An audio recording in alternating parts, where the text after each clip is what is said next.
Turns a 6. Let's go for it. Let's put him to the test. 60,000 wager. He calls. We show our hand. He laughs at us. That's not a good sign. And he shows.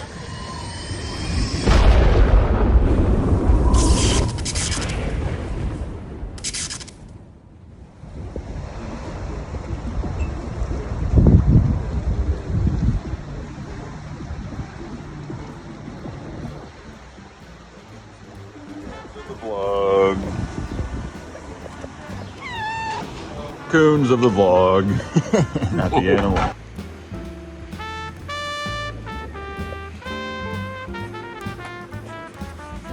Which the lucky one? The question marks everywhere. Go. That one. Table 3. Alright. Table 3 right here. No opponents. No one sitting except for Coon. That's right. And we have made it to the $30,000 mystery bounty. Right on time. No one else has been seated yet. Scared. Oh, they scared. Scared. It's all me. Scared of the deep stack monster. Mr. Overbet himself.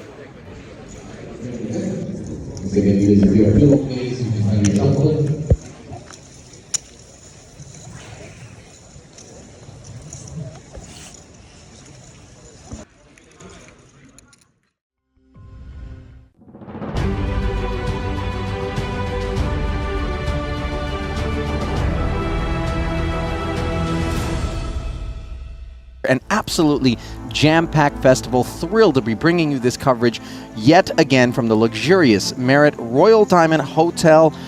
Let us get our feet wet as things are underway here at the Marriott Diamond Hotel and Casino. 500, 1,000. We're four-handed in this $30,000 Triton 6 Max Mystery Bounty event. To my left is Ike Haxton, followed by Sam Greenwood and Timothy Adams, some pretty good players. I think we have a big edge here, 200 blinds deep, so let's play some hands. Tim Adams folds in the cutoff. I'm on the button with Queen Jack of Spades. We pop it up to 2,500 to go. Ike Haxton breathes heavily throughout his 3M mask that's strapped to his little head and little glasses and puts in the call. Sam Greenwood puts in the call as well. We're 3 ways to a flop. King, 6, 5, 2 spades. We have the second nut flush draw and 2 overs to the 6, so when it checks to us, we decide to set the trap. We check it back to ensure we see the turn and river. Let's get there. The turn's a 9 of spades, putting the flush out there. Luckily, we have a flush. Bad news for Ike and Greeny, but Ike wants to bet 2,500. Greenwood calls, and it's time to build this pot. We make it 12,000 to go. Ike tank checks as his glasses fog up, and Greeny quickly puts in the call. Let's hope for a safe river. The river's a king, pairing the board. Boats are better than flushes, but we can't be scared of boats, just like we can't be scared of ghosts. Greeny quickly checks, and it's time to think about what's the best sizing to attack his check calling range. What if he check raises? Then what? We'll come across that road when we get to it. We make a bet of 30,000, and he snap calls. That's good news for us. We show the flush, and we take it down. We're up to 250,000 right off the bat. Kept kicking my chair and constantly coughing on me, like from behind. It's like, what do you do? Just grin and bear it. Hey, Mac. Get situated. No interesting hands of note until we get moved to a new table. With blinds at 1,000, 2,000, we still have about a 200K stack.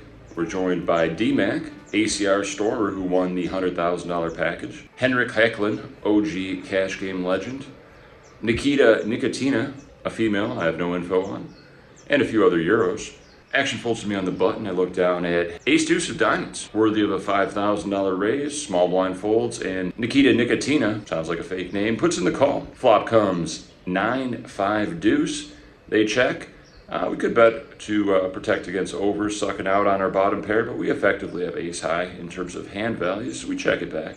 The turns of deuce of spades, putting the flush out there, but giving us trips with an ace kicker. I like our chances. She wants to take a stab to the size of 7,000. I'm not buying what she's selling, but I don't think a raise will make much sense here. We put in the call in position. The river is an offsuit 6. I guess 3-4 gets there and 7-8 gets there. Not too worried about that. Those are both pretty unlikely, but you know, big blind could have anything. She bet 17,000, and I think about how much I'm going to raise here for value. I mean, I guess it's possible. She flopped a flush. Pretty unlikely. Then I just look at her, and she looks very confident. Like, she wants me to raise, and for some reason, I just put in the call. Content to win the pot.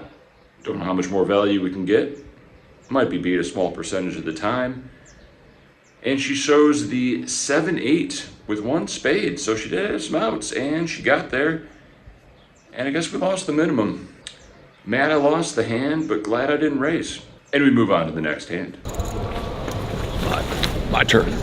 Definitely a good deal of moving tables, big blinds getting moved, tables readjusting, new players coming in, re-enter, late reg, all this crap. So we are at a new table again. We're joined by Patrick Antonius and Ben Heath. Action folds to Antonius at 1,025.25. He makes it 6,000 to go. We're in the big blind with Jack 8 of hearts. We defend. Flop comes King 9-7 1 heart. We got a gutter and backdoor flush draw. The Adonis, the Antonius, C bets 5,000. What do you do with Jack high? Never played with Antonius before. Now's my chance to show him who's boss. At one point, one of his screen names was All the Women. It's time to show him what it's like to get check raised with the backdoors. 18,000 to go. I avoid eye contact like the plague. Try to look confident. And he eventually folds. We take it down. Small pot, but a moral victory. Only at Triton. Shout out to ACR for letting me win the contest once again. This is the one. Running out of funds already. Got to make it count. It's not too many buy-ins. 100K goes quick. What blinds at? 1,500, 3K, 3K. Under the gun opens to 7K. The Antonius, the Adonis. 3 bets the button to 21,000. I'm in the big blind with 160,000 in King Jack of clubs. Not a big fan of flatting 3 bets out of position, not closing the action. I contemplate 4 bet folding. I do have room. I could make it 50,000 cold and still fold. As a general rule, you don't want to put in more than, say, 30% of your stack pre-flop and then fold. So this would fit in that category. I use a time bank chip. Clock runs down 30 seconds every time, and I eventually fold. King Jack of clubs. Under the gun folds, Antonius takes it down, and we're never gonna know. For some reason, I really regret this fold. Small pot, possibly inconsequential, but sometimes you just gotta go for it, and I chickened out. The Antonius effect. I tried hard to get him a show. I just ask everyone, it's a free roll. I ask everyone to show their hand. Yeah. And then they always find it funny. I just do the deadpan humor. Yeah, no, I've done that. I used to offer him $1. $1? Yeah, just $1. You get a genuine reaction out of him. Give you $1 to that? It's not bad. Has anybody ever taken your money? A lot of times. Really? Just a running total of dollars. You'd be going their surprised way. how often I ask someone to show their hand and they actually show me their cards. Really? All the time. It's more of a free roll to just guess. You should always just guess, because if you're right, they'll show it. And if you're way off, they'll give you like a reaction like, you think I'd have 5-6 there? Come on. Like, what the fuck? Yeah. Just guess. This is these live tells that I don't know anything about. Yeah. With blinds at 1,500, 3,000. Action folds to Ben Heath on the button, who opens it for 6,500. He's probably got a wide range here. We look down at Queen Jack off, not exactly a premium, but he probably views us as a tight, scared money. So let's put in the 3-bet, put him to the test. We do cover. Make it 20,000 to go. He reluctantly puts in the call. I'm afraid he has aces. He could be trapping. Let's see a flop. The flop comes Jack 9-3. Can't get away from this one. We bet 20,000, setting up that turn jam. He puts in the call. Could still have aces. Come on, Queen or Jack on the turn. Turns a 6. Let's go for it. Let's put him to the test. 60,000 wager.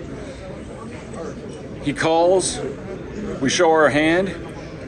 He laughs at us. That's not a good sign. And he shows. Queen Jack 2 for the exact same hand. What'd you put me on? I don't know. I wasn't that happy. I was hoping to see King Queen. You know, King Queen off. Oh. Maybe Queen Jack. Could have barreled it off. Yeah. Queen 10 off maybe. Ace King. Yeah. Let's go with it. Yeah. You get some Ace King in there sometimes. Not gonna see anything. You know, I'm happy to chop. Happy to chop. Me too. We take the big blind money and the ante. Last hand before dinner break, coming back strong. We're both going to make day 2 and possibly final table. Stay tuned. Follow Ben Heath on all socials. Great guy.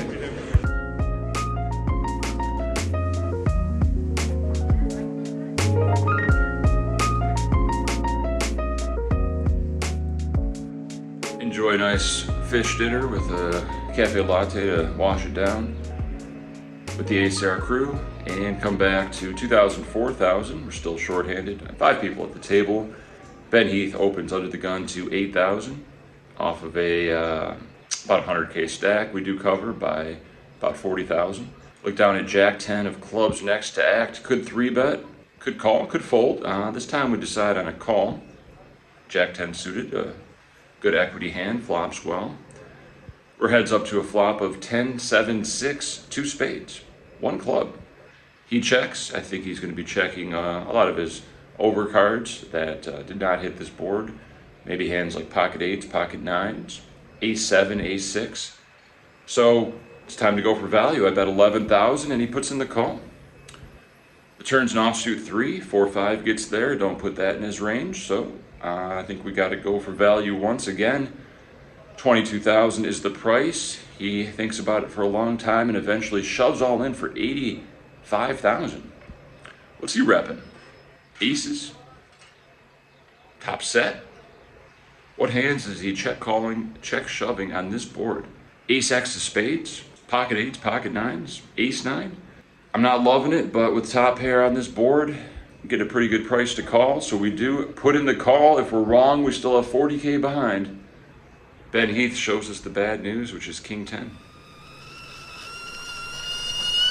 He holds, and we're down to 10 bigs. We're not giving up. We will run it back up.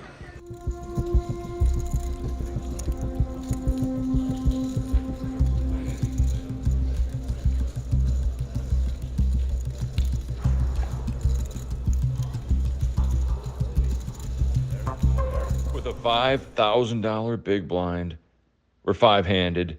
Antonui opens to 10,000 under the gun, but we're 5-handed. Hand values go up. We look down at pocket deuces in the big blind, 10 bigs. What's he repping? It doesn't matter. We got a pair. It's hard to make a pair. I'm all in. He hesitates. He laughs. He puts in the call. Hopefully he doesn't have a bigger pair. And here's the video.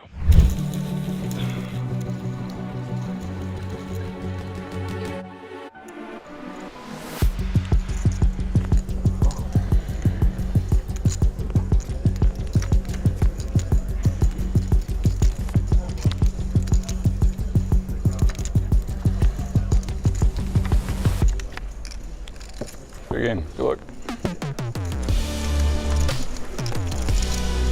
And we're up. Didn't get there. It's poker. Bunch of world-class players. And me. It's not the size of the heart in the man, it's the size of the fight in the dog. When luck shuts the door, you gotta come in through the window.